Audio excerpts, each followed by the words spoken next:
Now, I just received order that we will continue for another speaker before we take a break because our lunch and the tea break is too close. That's fine. So we will have another speaker to share with us about local food. And our next speaker is Mr. Daniel Chia.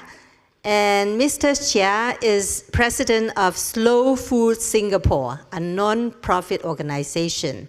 Mr. Chia is a full-time lecturer at Temasek Polytechnic, teaching courses on food product knowledge,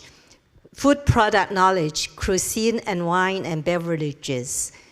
He is also an adjunct faculty at the Singapore campus of the Culinary Institute of America, teaching for their wine studies program. Mr. Chia will speak on Singapore's food heritage. Eat it, share it, save it. Mr. Chia? Afternoon, ladies and gentlemen. It's an honor and a pleasure to be here. I feel somewhat like a little snail speaking amongst giants who have been spending so many years doing their stuff. And, well,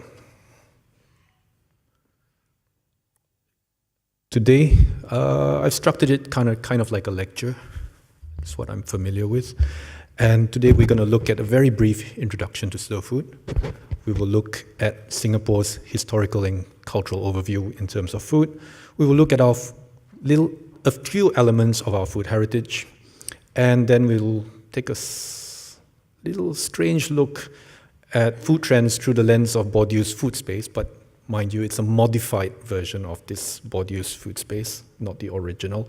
And then we look at the few challenges that we have in maintaining food heritage, and then we'll go through a little bit of what we do to help, try to save our food heritage. So, moving right along. So, Slow Food Singapore is a non-profit community organization. We are very young. We were only registered on the 30th of October in 2013, so we are barely 2.5 years old.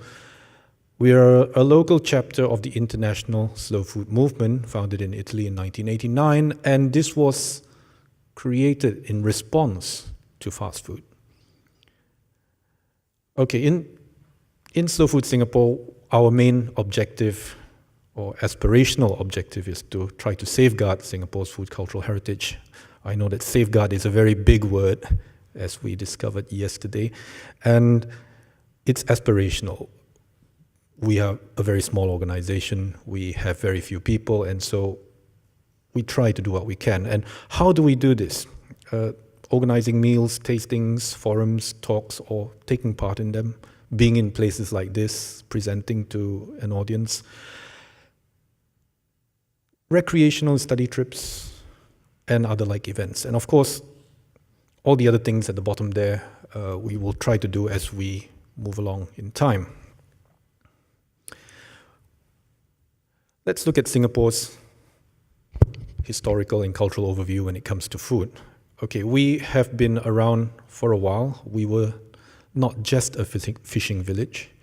We have been an important trade hub in this part of the world since very, very early on. And in terms of populations, most of the people living here originally were Malay, and of course there were Chinese traders, Indian traders, and of course the Westerners appeared somewhat later. And we were a British colony for quite a long time, and we attained self-governance in 1959 and independence in 1965. And of course, in between all that, we were occupied by the Japanese for a short while. Of course, they also had an impact on our food culture. So at the moment, we're about 5.5 million people living in about 720-something square kilometers. Our population density is about 5,000-something people per square kilometer, so we're a bit crowded. And because of our high density, we have very little agriculture. Less than 1% of our land is allocated for agricultural use. And we import over 97% of everything that we eat in this country.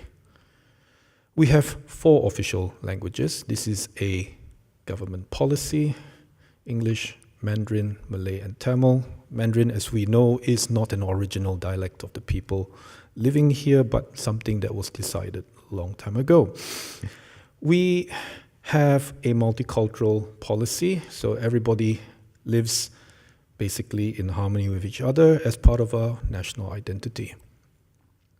Our food culture and history braids together the different races and different influences of culture.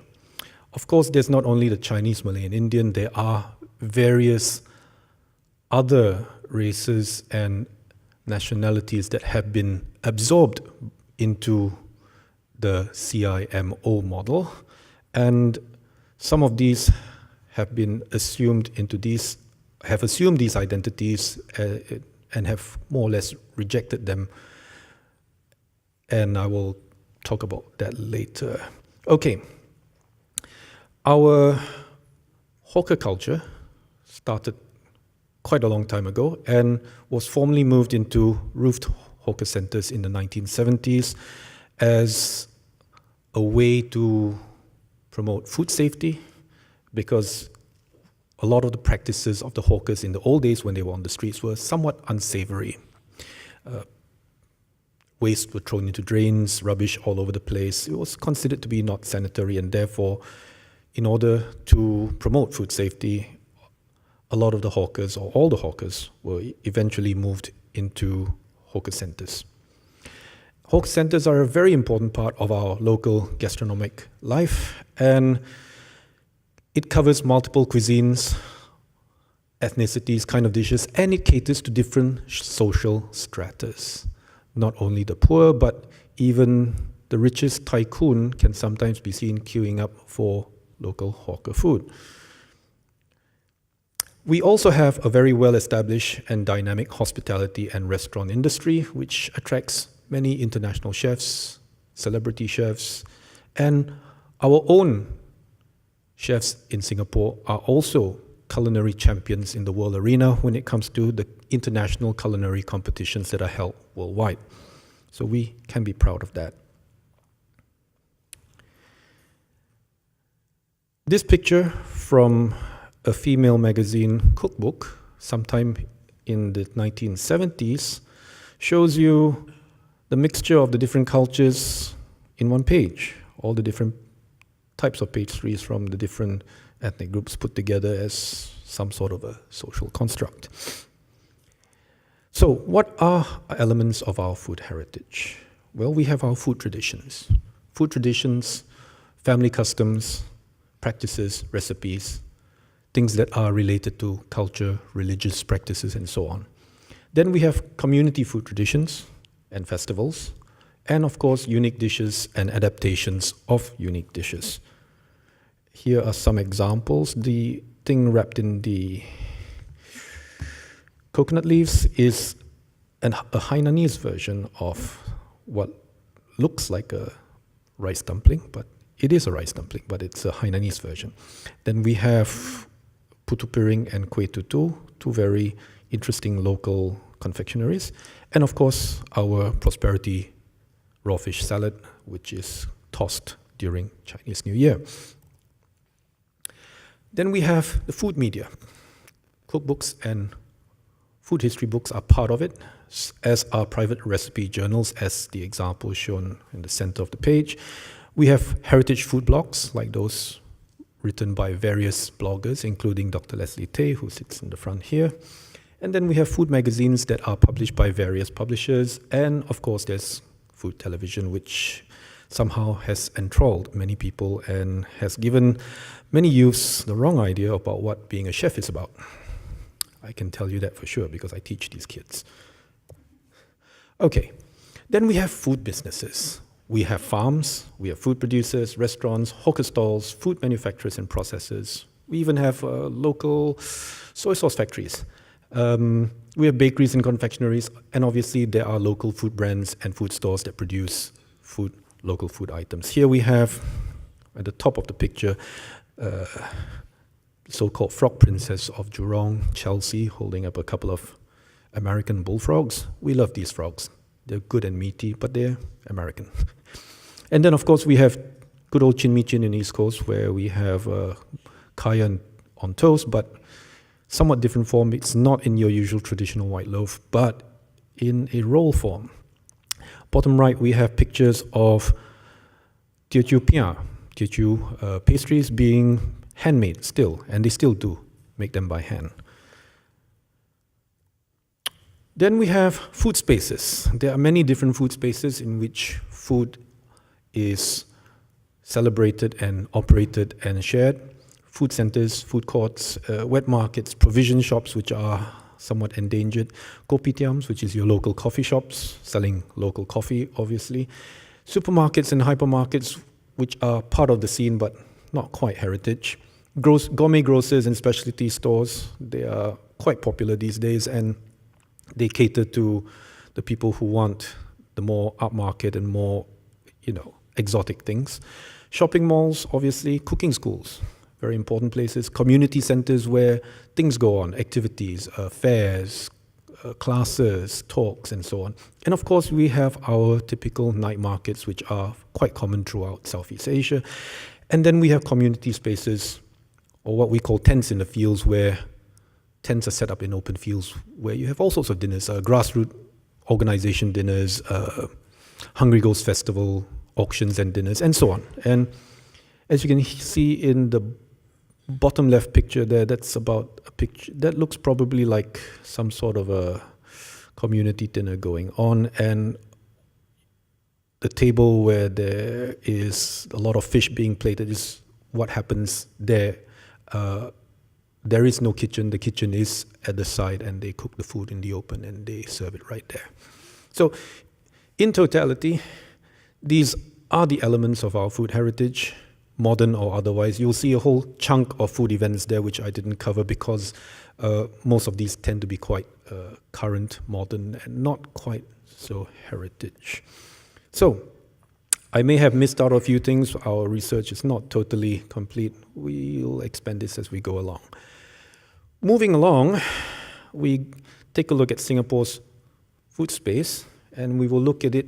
I have 3 snapshots of different periods of time to show you how food has become fashionable or not. And if you look at this chart, you'll see that the negative cultural capitals on the left, cultural capitals on the right. It's the opposite from Bordieu. And let's start. The type of flavors and the type of ideas that you would look at for this food space for the people with economic capital, they would look at things that were upmarket and refined.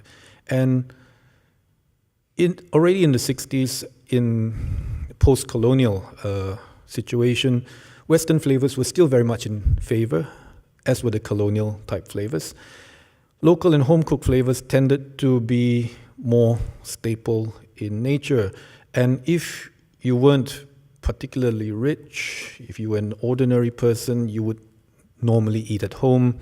Your mother's cooking, and your typical diet would consist of rice, porridge, mostly vegetables, starch on starch, potatoes, and stuff like that. And I've heard of people even having noodles poured on rice so they could fill their tummies. And this was a time when most people were poor.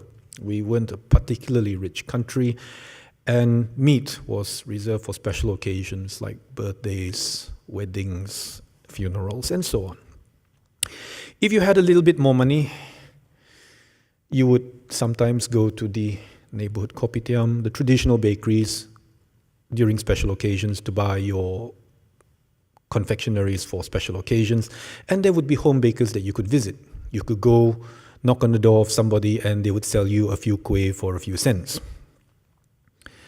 And if you had a little bit more money, you would go to a Chinese restaurant, the Cathay restaurant being one of the what you call key restaurants in that period of time, where the chef, the master chef there trained the 4 heavenly kings of cuisine in Singapore, who opened up the next few restaurants, Dragon Phoenix, Sin Leong, Lai Wah, and Red Star.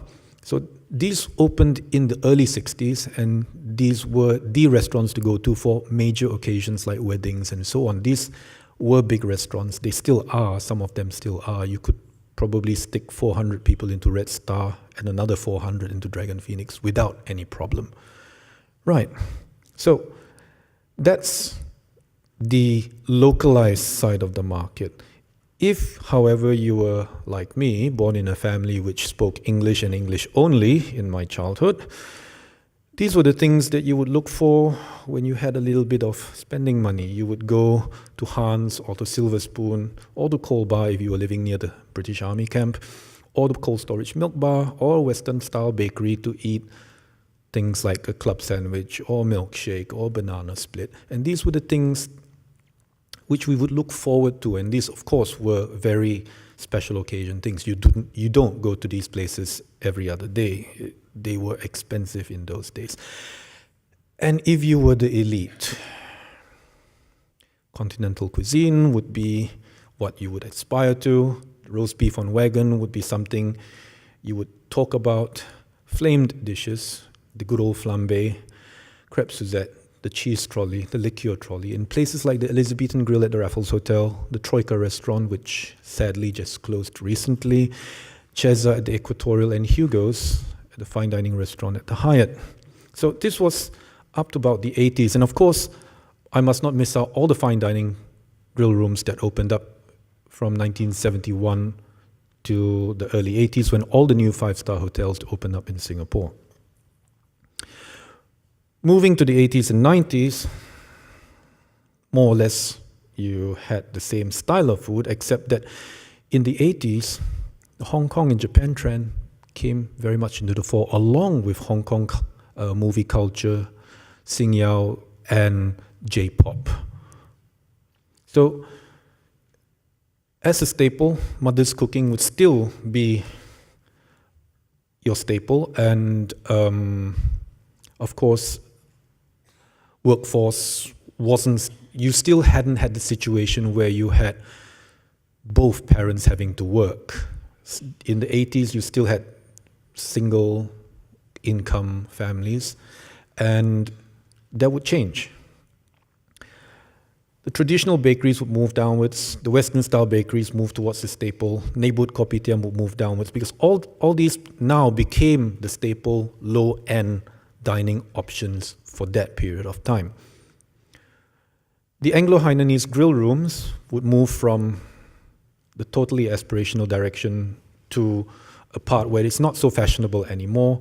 The traditional restaurants remained where they were. The local seafood restaurants kind of like came into the scene, but were not seen to be places, that were really hot or cool or fashionable. What became fashionable, however, in the 1980s was the entrance of fast food into the market. Fast food chains, chain restaurants, all these brands that you see on the far right there were things that were very fashionable. It was where the young people wanted to go, where the parents sometimes had to bring their kids. They had no choice. They were pulled. And of course, right at the elite, the hotel Cantonese restaurants became very, very popular. Hotel Japanese restaurants were there too. The hotel grill rooms, however, were starting to become not so fashionable because the menus remained the same, they were expensive, and they didn't offer good value. So even though Nouvelle Cuisine had come into the scene by then, things were moving towards the Chinese or Hong Kong style of food at that point in time. I'm going to skip the entire end of 90s and move, near the end of 95, the first independent high-end Western restaurant opened, Les Amis, and that started off an entire trend, and as well as Biche, which started off the whole Italian trend as well. So we skip all the way to today, 2015, 2016, and fast food, food courts and all that are now part of the staple. All the rest that are not so popular now are the hotel grill rooms, which those that are left are fairly unfashionable. Steakhouses have moved to this quadrant. Hotel Chinese restaurants are now not so popular anymore. Sunday brunch buffets, once the most popular things in the early 2000s are no longer as popular. Hotel buffets have moved to more or less high-end staple. And what has taken its place, all the cool and hot and hip things, or what I call the hipster things, food trucks, ramen joints, hipster cafes, gourmet burger bars, private dining clubs, gourmet coffee joints, artisanal ice creameries, other exotic. All these things have become what's fashionable, and if you look at social media, this is what you find being blasted on Facebook, on Instagram, on Twitter, and so on. And of course, the interesting thing is, whilst home cooking as a function has become unpopular, home entertaining as a function has become, interestingly, more popular. You see now people in the middle and middle upper classes starting to cook at home. I can see some of my friends and relatives who are in that strata entertaining at home a lot. And the fact that they post what they bake and what they cook on social media is helping them earn a little bit more social capital by sticking it up online. So what is in the elite quadrant right now? Well, these are San Pellegrino's top 50 Michelin stars, which will appear sometime this year, the omakase sushi restaurants, the celebrity restaurants, and even more celebrity restaurants opening up this year, bespoke cocktail bars, whiskey and cigar bars. And these are basically, this is the food space or map of the food scene in Singapore right now. So, when we talk about heritage foods, most of it at the moment tends to sit within the quadrant which is staple. So how do we move it from cultural capital negative to cultural capital positive? Well, there's a lot of work to do. The challenges to gastronomic identity and home cooking, basically these are the challenges. Challenges to hawker food and culture. And it's important to look at some of these challenges because when you look at these challenges versus the aspirations of our younger generations, you will realize that the aspirations do not fit into these challenges at all. They are looking for something else. And for them to have to want to preserve our hawker culture by working in these conditions is going to be difficult at best.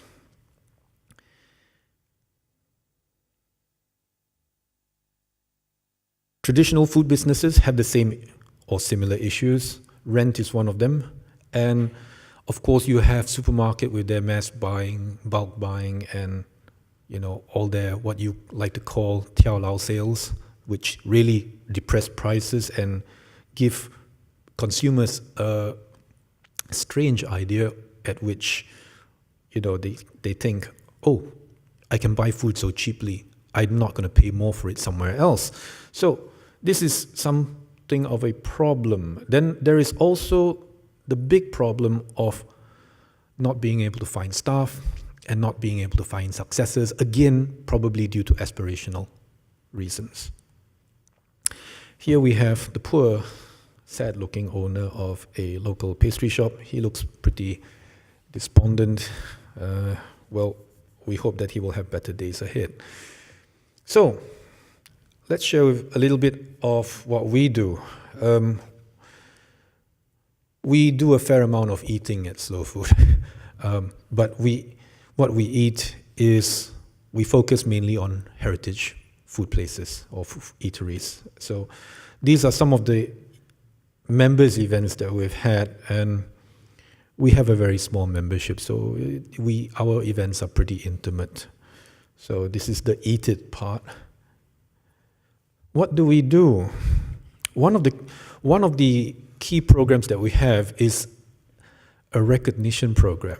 We call our heritage food producers heritage heroes. They are moving against a strong tide of fashion and high-end, fancy foods, and we call them heritage heroes. So we go to their shops, we buy their stuff, we eat it, we taste it, we do a bit of research on what their stories are, and then once a year we try to recognize them with an award. So we started in 2014 with 34 traditional bakeries and confectioneries. We continued with the program in 2015, and this year we will expand the program to cover heritage restaurants, and I think at the moment we have a short list of about over 50 heritage restaurants that are more than 30 years old. So, watch this space. This program did catch quite a bit of attention with the media and with other government bodies, and because of this program, we were approached by several groups of people, Yale and US for one, the National Heritage Board for the other, and it's probably one of the reasons why we're here too. However, not all of our work is successful. We came up with something called the Singapore Food Memories Program in 2014. It was an essay competition for middle school students or secondary school students. They were supposed to go and get stories of their relatives' food stories during festivals or about festivals, and to submit this essay as part of a competition. The interesting thing was we planned to collect all these essays and publish a book about it. It never happened. Not a single entry was received, even though we sent emails and what have you to all the secondary schools in Singapore, every single one. We did not get a single response. Well, we may try this again further down the road, but a little bit more targeted, perhaps. We're also in partnership with other organizations. We were co-organizers of something called the Balestier Makan Heritage Race. Think of the amazing race, but with food.